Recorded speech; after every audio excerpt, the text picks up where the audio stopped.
13/1/2010 Visakhapatnam bowl ఏరియాలో పరిశ్రమల స్థాపనకు మరియు విస్తరణకు మారిటోరియం విధించింది. ఇందువలన ఆంధ్రప్రదేశ్ కాలుష్య నియంత్రణ మండలి పరిశ్రమలు మరియు ఇతర భాగస్వాముల సమన్వయంతో బౌల్ ఏరియాలో ఉన్న పరిశ్రమలకు జాతీయ ప్రమాణాల కంటే ఎక్కువ కఠినమైన ఉద్గార ప్రమాణాలను ఎమిషన్ స్టాండర్డ్స్ ను నిర్దేశించింది.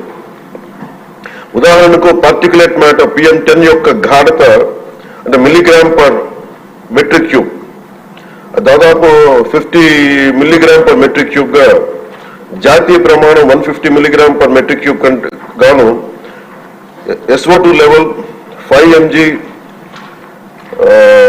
జాతీయ ప్రమాణం 25 mg కంటే నిర్దేశించడమైంది.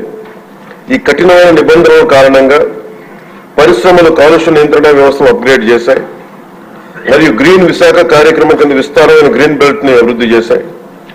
ఈ చర్యల వల్ల సెపీ స్కోర్ 2013 నాటికి 70.82 నుండి 52.31 తగ్గింది.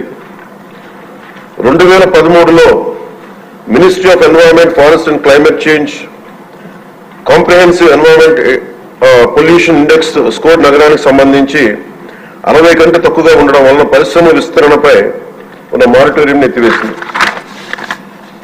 కాలుష్యాన్ని నియంత్రించడంలో గణనీయమైన విజయం సాధించినప్పటికీ విశాఖపట్నంలో పరిశ్రమ విస్తరణ కార్యక్రమాల వలన మరియు సంబంధించిన ధూళితో కూడిన సరుకు రవాణా, కార్గో రవాణా మొదలైన తదనంతర కార్యకలాపాలు వాయు కాలుష్యం పెరగడానికి కారణమైనాయి.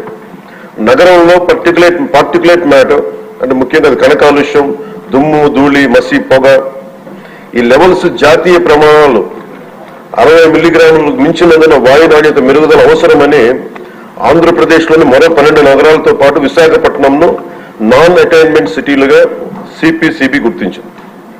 సిపిసిబి జీవీఎంసీ, జిల్లా పరిపాలన, రవాణా శాఖ, పరిశ్రమలు, పౌర సరఫరాల శాఖ వంటి సంబంధిత భాగస్వామ్య శాఖల సమన్వయంతో APPCB national clean air programme కింద నగరంలో వాయు కాలుష్య స్థాయిలను తగ్గించడానికి కార్యాచరణ ప్రణాళికను రూపొందించింది. ప్రభుత్వం సిపిసిబి, ఏపీపీసీబీ అన్ని భాగస్వామ్య శాఖలచే ఆమోదించిన కార్యాచరణ ప్రణాళిక అమలును నిశ్చితంగా పర్యవేక్షిస్తుంది. పరిశ్రమల నుంచి వెలువడే వాయు కాలుష్య ఉద్గారాలు, పరిశ్రమల కార్యకలాపాలు, పట్టణ అవసరాలకు సంబంధించిన సరుకు రవాణా నుంచి వెలువడే ఉద్గారాలను నియంత్రించేందుకు ఏపీపీసీబీ పలు చర్యలను చేపట్టింది అధ్యక్ష. అంతేకాకుండా పరిశ్రమలు ఉత్పత్తి చేసే వ్యర్థ జలాలను శుద్ధి చేయడానికి తగిన సామర్థ్యం కలిగిన ఎఫ్లూయెంట్ ట్రీట్మెంట్ ప్లాంట్లను ఏర్పాటు చేయడానికి ఏపీపీసీబీ పరిశ్రమలను నిశ్చితంగా పర్యవేక్షిస్తున్నది. విశాఖపట్నం నగరం ఉత్పత్తి అయ్యే మురుగునీటిని జీవీఎంసీ నిర్మించిన 5 మేజర్ సువేజ్ ట్రీట్మెంట్ ప్లాంట్స్ ని 13 మినీ ఎస్టీపీలను మళ్లించడంతో పాటు నిర్దేశిత ప్రమాణాలకు అనుగుణంగా ఎస్టీపీ అవుట్లెట్ వద్ద కాలుష్య స్థాయిని పర్యవేక్షించడం ద్వారా నీటి కాలుష్యానికి అవకాశం లేకుండా వీలు కల్పిస్తా ఉంది.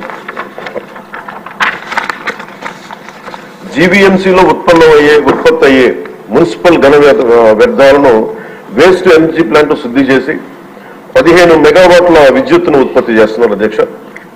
దీనిని కాపులుప్పాడలో జిందాల్ అర్బన్ వేస్ట్ మేనేజ్మెంట్ ఏర్పాటు చేసింది. ఇది బహిరంగ ఘన వ్యర్థాల దహనం మరియు మున్సిపల్ సాలిడ్ వేస్ట్ డిస్పోజల్ సమస్యను తొలగించింది. విశాఖపట్నం నగరంలో కాలుష్య స్థాయిని తగ్గించడానికి మరిన్ని నివారణ చర్యలు చేపట్టడానికి కాలుష్య మూలాలు మరియు సంబంధిత కాలుష్య కారకాలను సవివరంగా